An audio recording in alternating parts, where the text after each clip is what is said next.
The wrestling world is exploding right now, and what we're about to discuss might change everything you thought you knew about the current state of professional wrestling. If you're not already subscribed, hit that button now because you don't want to miss what's coming next. Jey Uso just won a battle royal on Raw, and the internet is absolutely losing its mind over it. We're talking about a level of fan outrage that hasn't been seen in quite some time. The numbers don't lie, and they're telling a story that WWE probably didn't expect when they booked this finish. Right now, as we speak, the YouTube video of Jey's Battle Royal victory has accumulated over 84,000 dislikes. Let that sink in for a moment. 84,000 people were so upset with this outcome that they went out of their way to click the dislike button. This isn't just casual disappointment. This is active rejection of the creative direction. What makes this situation particularly fascinating is the disconnect between what's happening online and what's happening in the arenas. When Jey Uso appears at live events, the crowd goes absolutely wild for him. People are cheering and chanting his name and treating him like the star that he is. But online, it's a completely different universe. Fans are furious because they wanted to see fresh faces competing for the World Championship. Many people believed this was LA Knight's moment to shine, and when Jey won instead, it felt like another opportunity was taken away from someone who desperately needed it. The video has now become one of the most disliked uploads in WWE history for the year, and fans are calling for the company to change course immediately. Social media is flooded with demands for WWE to pivot away from this storyline.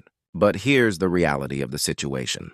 WWE knows that this backlash is almost entirely contained to the online community. The company has access to data and analytics that tell them what's really moving the needle. If the live crowds are still popping for Jey Uso, then from WWE's perspective, there isn't actually a problem that needs fixing. The noise online might be loud, but it doesn't necessarily translate to decreased ticket sales or television ratings. Could this backlash eventually make its way into the arenas? It's highly unlikely given how popular Jey remains with live audiences. This is genuinely one of those rare situations where the internet rage never manifests in the actual buildings where the shows take place. All signs are currently pointing toward Jey losing his world title match against CM Punk, and you can bet that the internet reaction to his Battle Royal win is going to influence how WWE books that match even more now. Some fans have started theorizing that Jey might be turning heel, but considering he's one of the most beloved performers on the entire roster, that would be an incredibly risky move.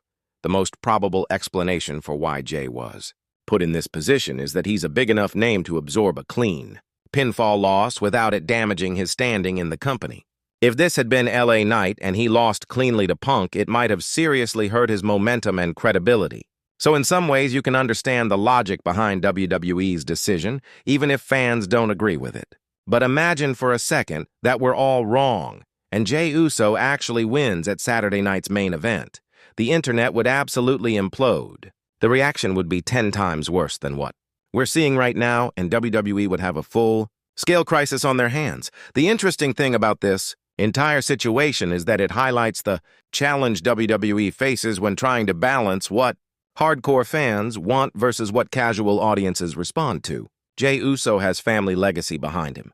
He's part of one of the most famous wrestling families in history. He has name recognition that goes beyond just hardcore wrestling fans. When casual viewers tune in and see Jey Uso, they know who he is and what he represents. That matters in WWE's decision-making process more than people realize. Now let's talk about something that could have major implications for WWE's future. Earlier this week, a report came out claiming that the WWE programming on ESPN wasn't performing as well as expected. The report also stated that WrestlePalooza, which was supposed to be the big debut show on the ESPN platform, was basically a failure, and that ESPN was going to struggle to make any profit on their WWE deal. This is obviously a huge story if it's true, because we're talking about a massive media rights agreement that's supposed to set WWE up for long-term success. However, ESPN has now issued a formal response to these reports, and they're telling a very different story. A spokesperson for ESPN reached out to a sports journalist and made it very clear that things are actually going quite well. They said they've started strong, and that while they don't provide specific viewership numbers, everything has been going well so far. The fact that ESPN felt the need to issue a public statement about this tells you how serious they're taking these reports. If the numbers really were disappointing and ESPN was having buyer's remorse, they obviously wouldn't come out and admit that publicly just 1 month into the contract. That would be a catastrophic business move that would destroy the working relationship between WWE and ESPN. What's important to remember is that ESPN has a whole lineup of major events coming up over the next year. The Royal Rumble is coming. WrestleMania is on the horizon. These massive shows should in theory help make the ESPN deal a tremendous success. It's way too early to judge whether this partnership is working or not. We need to give it time and see how these big events perform before making any definitive judgments. The first month of any new television deal is always going to have some growing pains as both sides figure out how to maximize the partnership. ESPN is one of the biggest sports media companies in the world, and they didn't get into this deal without doing extensive research and projections. They know what they're getting into, and they clearly believe in the long-term potential of this arrangement. The streaming landscape has changed dramatically over the past few years, and traditional television ratings don't tell the whole story anymore. People are watching content in different ways across multiple platforms and devices. ESPN understands this better than most companies because they've been navigating these changes in the sports media world for years now. WWE content on ESPN isn't just about the live television numbers. It's about driving subscribers to their streaming platforms. It's about creating content that can be repurposed and distributed across multiple channels. It's about building a long-term relationship that benefits both companies over the course of years, not just months. In some lighter news, Naomi, who is the former Women's World Champion, just shared something absolutely hilarious on social media.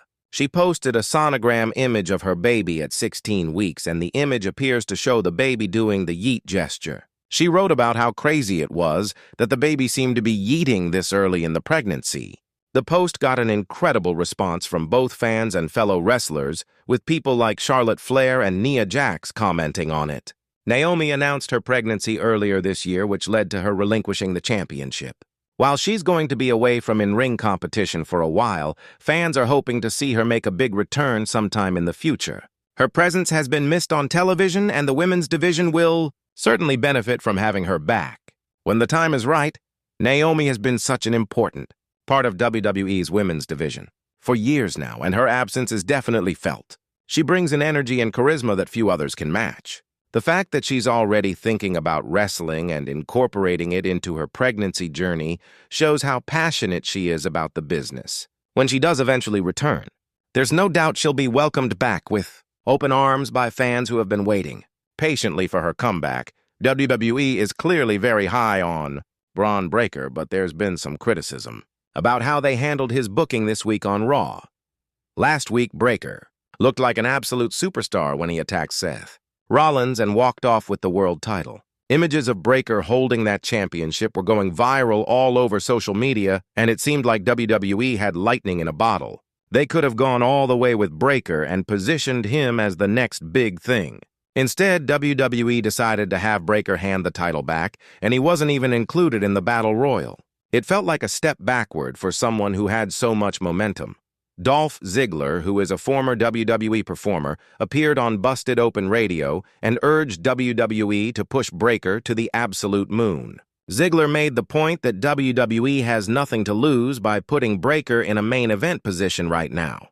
He said there's only one way to find out if someone is ready, and that's to throw them in the deep end and see if they can swim. Ziggler talked about how WWE used to operate on a sink or swim mentality and questioned why they can't do that now. He pointed out that WWE has done all this work to make Breakker look like a breakout star ready to happen, so why not give him the big shot and see if he delivers? There's absolutely no reason why WWE can't fully commit to a Breakker push right now. The company has been getting criticized lately for not having enough young talent in the main event scene. Most of the people competing for world titles are over 40 years old. While this isn't necessarily a huge problem right now, there's going to come a day when these veterans retire, and WWE is going to need new stars ready to fill those spots. The company has been quietly building up young performers like Breakker and Dominic Mysterio in the background, but the big question is whether they're actually going to go all the way. with them and make them legitimate main event level attractions. Breakker has everything you could possibly want in a main event star. He has the look. He has the athleticism. He has the family legacy being the son of Rick Steiner. He can talk on the microphone. He's believable as a tough guy who can beat anybody. WWE needs to strike while the iron is hot and capitalize on the momentum he's building right now. Every week they wait is a week where that momentum could potentially cool off. The audience is ready to embrace Breakker as a top guy. The question is whether WWE is ready to pull the trigger and make it happen. WWE has been quietly teasing a match between Breakker and Roman Reigns and with Seth. Rollins now out of action, all signs point to that being one of the top matches at next year's WrestleMania. The potential is there for Breakker to become a massive star, but WWE needs to pull the trigger and give him the opportunities to prove himself on the biggest stages. A match with Roman Reigns at WrestleMania would be the perfect launching pad for Breakker's main event career. If he can have a great match with Roman and come out looking strong even in defeat, that would do wonders for establishing him as a legitimate top-level performer. Speaking of missing stars, where exactly is AJ Lee right now? She seemingly vanished after WrestlePalooza despite reports that she had signed a full-time deal with WWE. Either that full-time deal hasn't kicked in yet, or the initial reports were incorrect. Yesterday, there was news circulating that AJ had posted on social media saying she was on a book tour and would be coming back for Becky Lynch and the Women's Intercontinental Championship. However, it turned out that post came from a fake account and not from AJ's actual social media. It appears that AJ has other commitments outside of WWE, including book tours and promotional appearances. Once she wraps up those obligations, it's likely she'll return to WWE on a more regular basis. The company clearly has plans for her because they wouldn't have had her tap out Becky Lynch if they weren't planning a future one-on-one match between them. A likely destination for that match would be Survivor Series, since it's one of the big events, and WWE is going to need strong matches on the card to sell the show. AJ Lee's return to WWE after so many years away was one of the biggest surprises of the year. Fans had given up hope of ever seeing her back in a WWE ring, and when she showed up at WrestlePalooza, it created an incredible moment. The question now is how WWE uses her going forward. Is she going to be a special attraction who appears occasionally, or is she truly back on a full-time basis? The answer to that question will determine how much WWE can do with her character and what kind of storylines she can be involved in. The New Day recently signed new contracts with WWE, but before those deals were finalized, there were rumors that Kofi Kingston and Xavier Woods might explore opportunities with other promotions. A recent report shed some light on those negotiations, and according to sources, both performers wanted to stay with WWE. When it came to Xavier Woods specifically, the situation apparently came down to the wire. He wanted to remain with the company, but was also in a position where he didn't have to compromise and was willing to do whatever was best for him. Ultimately, staying with WWE was the right decision for him. There were apparently no conversations between them and any other promotions. The idea of the New Day leaving WWE would have been shocking, but both men are likely going to be WWE lifers, who will eventually retire with the company. The New Day has been one of the most successful tag teams in WWE history. They've held multiple championships. They've been top merchandise sellers. They've remained popular with fans for years now, despite going through various character changes and storylines. The fact that they chose to stay with WWE shows their loyalty to the company that gave them their big break. Both Kofi and Xavier could have made good money elsewhere, but they understand the value of what they have in WWE, and they weren't willing to throw that away for an uncertain future somewhere else. Goldberg recently did an interview where he seemed to throw some shade at Asuka, which didn't sit well with fans. He was talking about his legendary undefeated streak and expressed frustration with how WWE handled Asuka's historic run, suggesting it was a deliberate echo of his own accomplishment. What made it worse was that he couldn't even remember Asuka's name during the interview. He referred to her as some girl at WWE, which came across as incredibly disrespectful. That some girl he was talking about is Asuka, who had a 914-day undefeated streak across both NXT and WWE's main roster. Goldberg also suggested that WWE still has resentment toward him because of his success in WCW and how his company was beating them in the ratings during that era. Fans were not happy with these comments and felt he should have at least shown Asuka enough respect to mention her by name. The reaction to Goldberg's comments has been overwhelmingly negative on social media. Wrestling fans have become much more aware of and sensitive to issues of respect and recognition in recent years. Asuka is one of the most accomplished women's wrestlers in WWE history, and she deserves to be acknowledged by name, especially when someone is talking about a streak that was directly comparable to their own.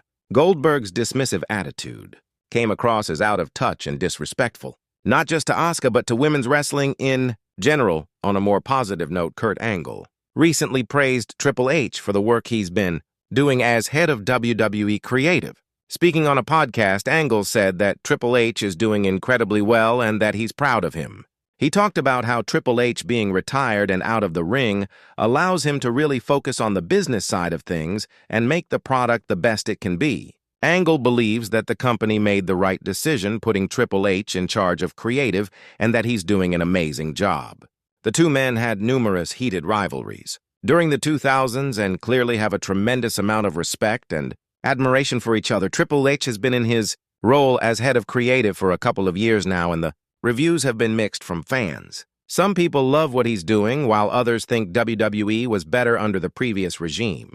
But hearing praise from someone like Kurt Angle, who is a wrestling legend and knows the business inside and out, carries a lot of weight. Angle has worked under multiple different creative regimes in WWE and other companies, so he has perspective on what works and what doesn't. If he's saying that Triple H is doing an amazing job, then that should count for something. Finally, there's talk about the possibility of an all-women's pay-per-view event. WWE had tremendous success earlier this year with their Evolution event, and it was received so well that fans have been calling for it to become a permanent fixture on the calendar. Now it appears that another major promotion might be considering doing something similar. According to recent interviews, the concept has been discussed and is actively being considered. The talent roster is strong enough to support such an event, and if the company puts real effort into building the matches and storylines, it could be a huge success. They have major star power on the roster, and an all-women's event could be something truly special if done correctly. It's all about timing and making sure the right pieces are in place before pulling the trigger on something this significant. The women's wrestling scene has grown tremendously over the past decade. There was a time not too long ago when women's matches were treated as bathroom breaks on wrestling shows. Now women are main eventing the biggest shows of the year and nobody thinks twice about it. An all-women's pay-per-view would have seemed impossible 15 years ago, but now it makes complete sense. The talent level is there. The fan interest is there. The only question is whether companies are willing to commit the resources and promotion necessary to make such an event succeed. If done properly, an all-women's event could be a game-changer for the industry. It would give women wrestlers a platform to showcase their abilities without having to share time with male performers. It would send a message that women's wrestling is valuable enough to carry an entire show on its own. And it would create opportunities for women wrestlers who might not otherwise get significant television time to have their moment in the spotlight. The success of WWE's Evolution event proved that there's an audience for this kind of programming. Now it's up to companies to follow through and make it happen on a regular basis. Make sure you subscribe to this channel because we're bringing you the latest wrestling news and analysis every single day, and you don't want to miss what's coming next.